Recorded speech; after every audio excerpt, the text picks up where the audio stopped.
Take 4. We're just going to do this off the cuff. Number 1, you say hi to somebody. This shows them who you are. Number 2, they say hi back. That shows you who they are, but also it defines the relationship that you have between each other, right?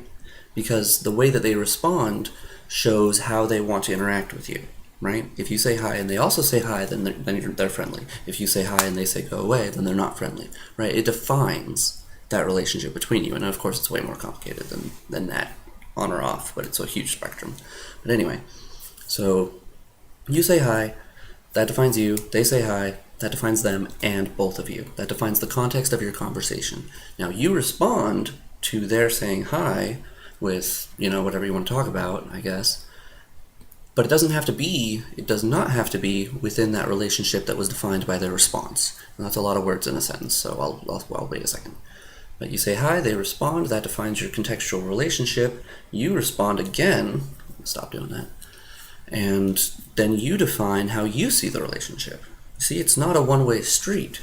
You get to talk again and say whatever it is that you're talking about, but you also get to define your relationship with that other person. Does that blow your mind?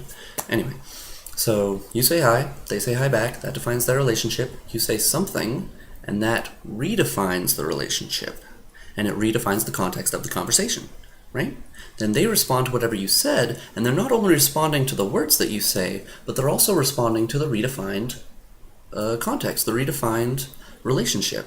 So they're trying to find their ground, their place to stand on, because you've said something that, upset the balance or whatever, And then when they say whatever they want, again, because everybody can do whatever they want, you're a human being, then you get to say whatever you want back to them, and it kind of goes back and forth, both of you redefining the context of the conversation and redefining your relationship at every second.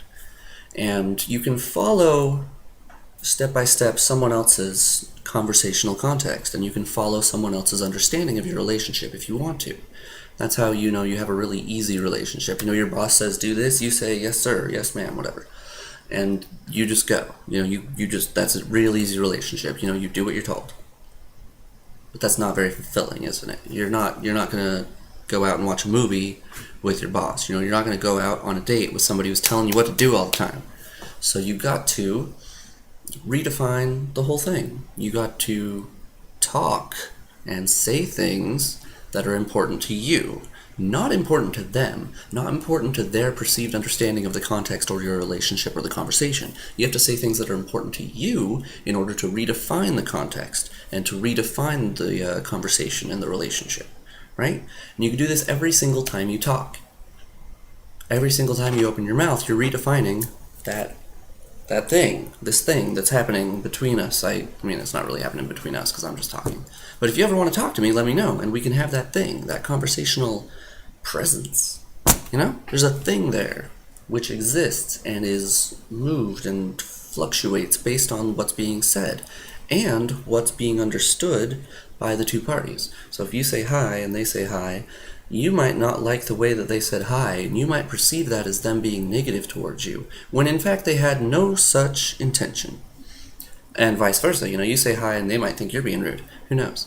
But it's not about what you say or what they say. It's about what you understand and what they understand. Yeah.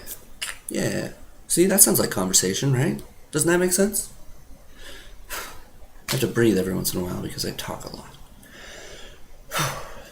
Anyways, so once you have this understanding of the relationship-defining possibilities of conversation,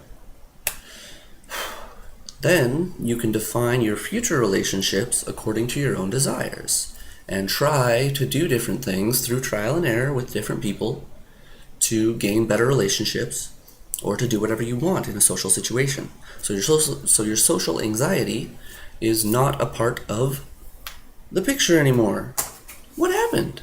Now you're free. Now you don't have anxiety anymore because you're the one in control. Because you get to do whatever you want. Because you're defining the relationship, not just them, both of you.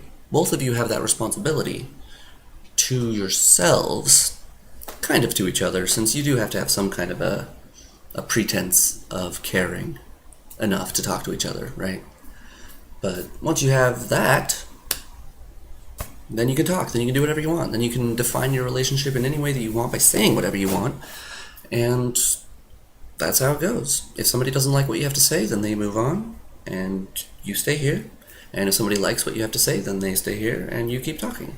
And if somebody says something you don't like, you move on, and they stay there. And if somebody says something that you do like, then you stay here, and you keep talking. All right? You can always leave. Both parties can always leave. So, no pressure. What's going to happen? They're going to think something about you? If that's the issue, if someone thinking something about you is the problem, then I need to make another video. Maybe I should. Anyway, that was conversation.